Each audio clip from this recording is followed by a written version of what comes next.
സമൂഹം സാമ്പത്തികമായും വിദ്യാഭ്യാസപരമായും തളർന്നു പോകുന്നത് ഒഴിവാക്കാൻ നാം നമ്മുടെ അലസത, അജ്ഞത, അസംഘടിത സ്വഭാവം, ചൂഷണത്തിനും അക്രമ രാഷ്ട്രീയത്തിനും വിധേയമാകൽ, ഉത്തരവാദിത്വമില്ലായ്മ എന്നിവ ഇല്ലാതാക്കാൻ പരമാവധി ശ്രമിക്കും.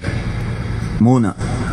ക്ഷേത്രങ്ങളെ നാമജപം, സേവാപ്രവർത്തനം, സത്സംഗം, ആധ്യാത്മിക പഠനം, അതിൻ്റെ പ്രചാരണം, സാന്ത്വന പരിചരണം എന്നിവയ്ക്കുള്ള കേന്ദ്രങ്ങളാക്കി മാറ്റാൻ ജാഗരൂകരാകണം. ക്ഷേത്രോത്സവങ്ങൾ, ചടങ്ങുകൾ എന്നിവയോടനുബന്ധിച്ചും അല്ലാതെയും നടക്കുന്ന അനാവശ്യ ധൂർത്തുകൾ, അസാൻമാർഗിക ആചരണങ്ങൾ എന്നിവയിൽ നിന്നും നാം പൂർണ്ണമായും വിട്ടുനിൽക്കും. 4. കുടുംബങ്ങളുടെ ശിഥിലീകരണം